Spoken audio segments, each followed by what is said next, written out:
offensive lineman Jonathan Martin, who was the player at the center of the Dolphins' bullying scandal, posted the following tweet. If you don't know, now you know, with an attachment of his life story. Here's a little portion of that statement. Your job leads you to attempt to kill yourself on multiple occasions. Your self-perceived social inadequacy dominates your every waking moment and thought. You're petrified of going to work. You either sleep 12, 14, 16 hours a day when you can or not at all. You drink too much, smoke weed constantly, have trouble focusing on doing your job, playing the sport that you grew up obsessed with.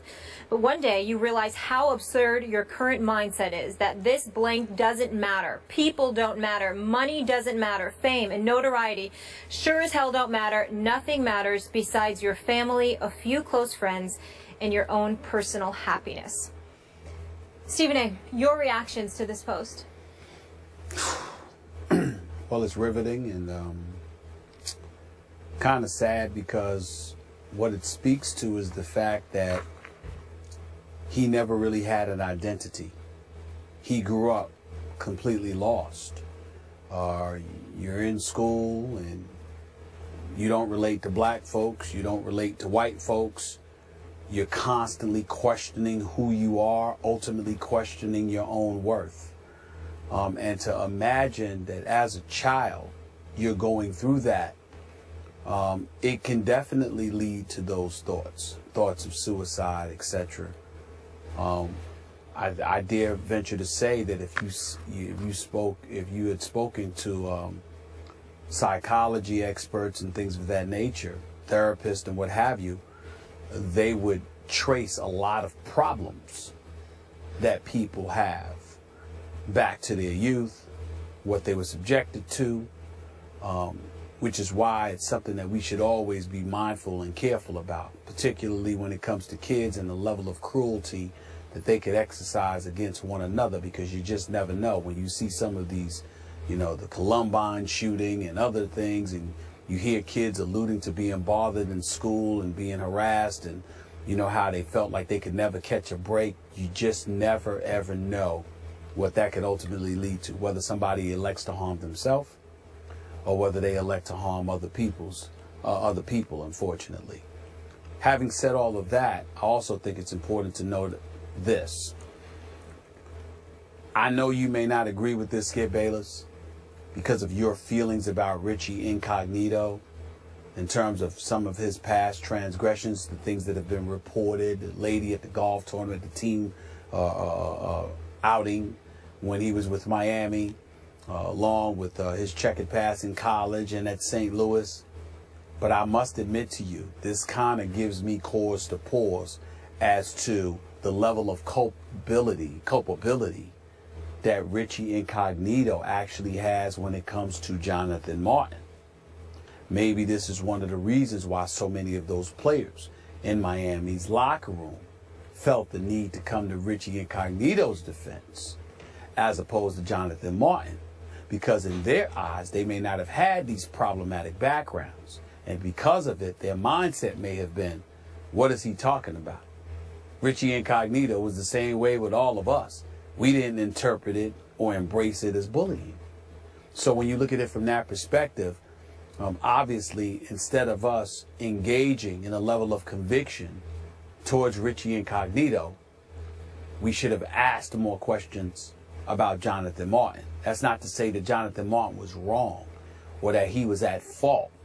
It's to speak to the problems that he had in his life long before Richie Incognito ever came along. And if that truly was the case, and that truly was what was going on in his mind and in his heart, then how could Richie Incognito be held accountable for that? I'm not saying I know the answer. I'm not absolving Richie Incognito. I'm just simply pointing out that it's a very, very legitimate question. I hear what you're saying about Richie Incognito.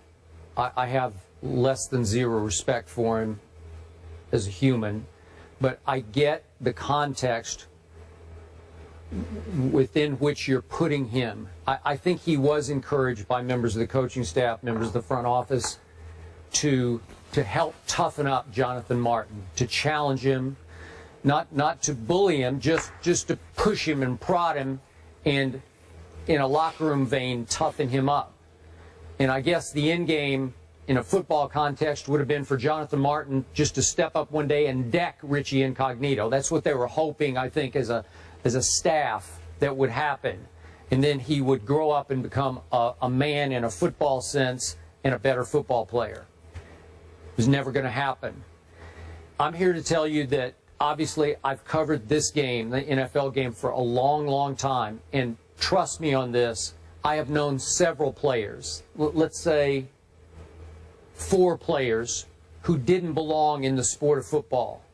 They got socialized into it because they were born with a talent for football, not a violent talent, because they were gentle giants, all 4 of them. I know 2 of them are still in counseling to this day because they balked. They balked against it, and they just kind of got sucked through the vortex of pro football, and they did okay at it. They had their moments of goodness, maybe even greatness occasionally. But are you with me? Sometimes a guy like Jonathan Martin, let's take his case. His father, Harvard grad, professor. Mother, Harvard grad, became a corporate lawyer for Toyota. Grew up just outside L.A. in the Westlake area, Westlake Village, and went to Harvard Westlake. Starts playing football because he's a big guy with great feet and has some athletic ability, and winds up quickly at tackle because that's the position where you need good feet and size, athletic ability. And all of a sudden, he's really good as Jonathan Martin. And all of a sudden, he starts feeling pressure in high school from, I don't know about his parents, but probably extended family pressure, friend pressure, classmate pressure, peer pressure to be a football star, because that's what everybody wants to be. And you got the goods, man. You got the talent. God was good to you. Jonathan's thinking, was he good to me? So he winds up at Stanford, and he continues to excel. And after his junior year, he came out early. He went in the draft early, did Jonathan Martin, because he was going to be a high pick. And he went 42nd overall, so he was a high second-round pick. And yet, he was a misfit, like you described him as that fish out of water. Neither fish nor fowl. You know, he didn't seem to fit anywhere, and he definitely didn't fit in an NFL locker room because it wasn't who he really was. So, looking back, my regret for Jonathan is that he couldn't step up at any moment in his life and say, I don't want this anymore. I want to do that, or I want to do that. Because I'd be a lot happier doing this or that. Because this was jarring to his psyche. He didn't fit in football. And so they pushed and poked and prodded because he's a talented guy.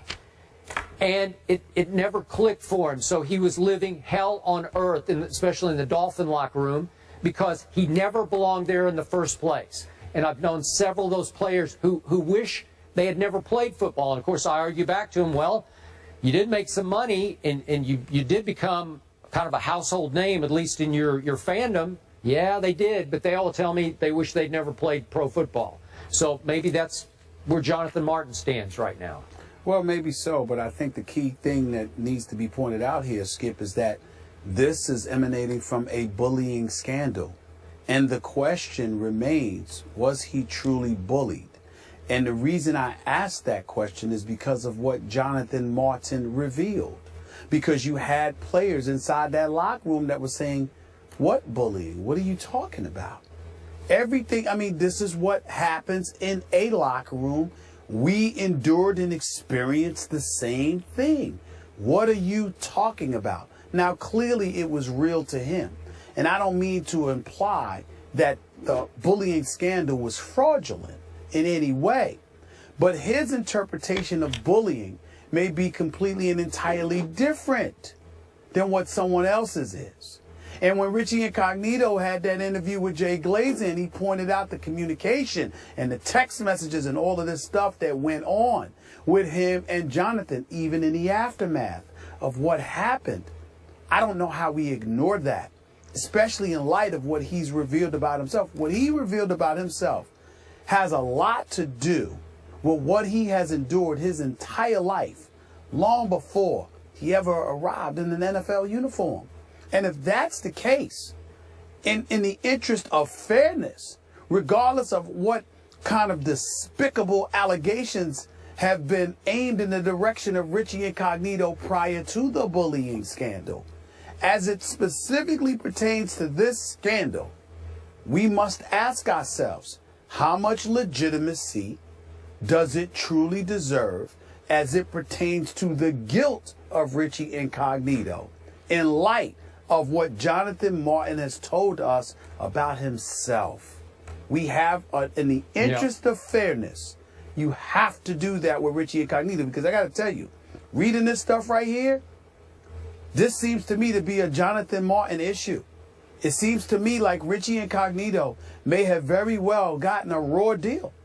I have to admit that. That's how this looks. Okay. Based on what Jonathan Martin has described about himself. I'll give you this much. I don't think Richie thought he was bullying Jonathan Martin. I think he thought he was toughening Jonathan Martin in a football context. So, well, listen, if this is the kind of stuff that's going on in every locker room, and Jonathan Martin couldn't handle it because of Jonathan Martin, like he said, I'm not knocking Jonathan Martin. There's a lot of kids out there that need our help, need professional help, need a lot of help, because they don't know how to handle it, because they just don't know, because of what they've been subjected to throughout their life. But that's still not Richie Incognito's problem. That's what resonates with me here. okay, that's fine. But if you look carefully at his track record, and we don't have time to go back to Richie Incognito's track record, it's not impressive. It's not about his track record. It's about this incident. Okay. But bullying, it's certainly hard to define and can be blurred, not a black and white issue, but a very serious issue. Obviously, we see all the campaigns going on. Suicides are the third leading cause of death amongst young people, a lot of times connected to bullying. Not connecting that to either of those gentlemen, just taking that issue seriously. We move on to Stephen A's Knicks. They look like they're in for a long season, but are they the team most likely to have the most problems? We'll discuss that after the break.